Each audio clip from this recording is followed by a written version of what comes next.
with you. I'm recording this short video to show you how this Excel sheet works that I'm making for you as a template. So here's the Excel sheet on my screen right now. And let me just go to the side here. And we put the project value here and the English term here. And then I put the column region here. And this is when you have a term that has a variant in the United States and the United Kingdom, you need to lay it out like this. All the terms have to be on the same row when they refer to the same concept. An entry in the database is concept oriented, so it corresponds to a row in the database. So all the terms translations have to be on the same row. So if you have two English terms, one British, one American, you have to lay it out like this, okay?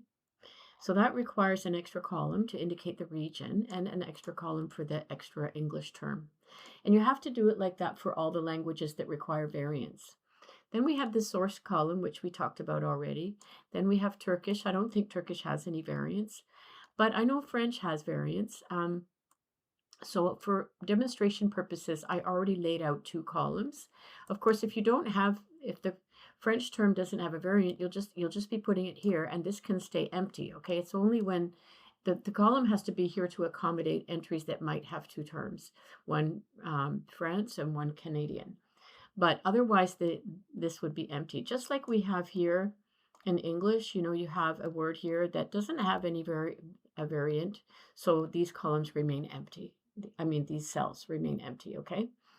And so let me just make this so it stays. View top column. You can make the top column stay so that you can, freeze panes, freeze the top row, so that when you scroll down, you still see it. Okay, so now I laid that out for French as if there's going to be one or two cases of regional variants. For Chinese, it's a little different. It's not called a regional variant because it's not based on geographical region. It's based on script. You have traditional Chinese and simplified Chinese.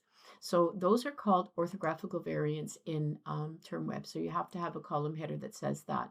So you have one traditional, one simplified, and in that case, you would have two columns for Chinese. Again, if you don't have these orthographical variants, that would, in any case, it would be left empty.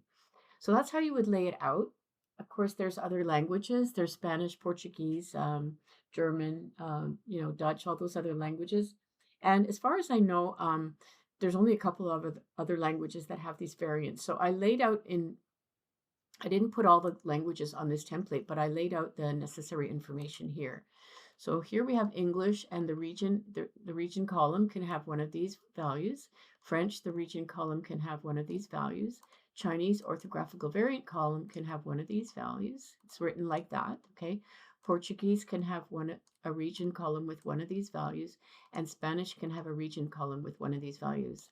Let me emphasize that if a term is international in scope, you don't use any of these. You don't use you don't put anything in the region column or the orthographical variant column. Okay, so if it's a Spanish term that is used all over the place, then you would just leave this region column blank. Okay, don't put a value in here. Thinking like some people might think, oh, I'll put Spain in for all of the terms because they're from Spain or something like that. No, you don't do that. If it's an internationally, non-regional specific term, you just leave the region value blank. All right, I hope that helps. Before we go further, when you've completed the Excel sheets, we should have another meeting so that I can check them. And also there's maybe one or two things I might have forgotten, which I'll think of later. And we will do the import together just to make sure everything runs smoothly. So thank you very much for watching and have a great day. Bye.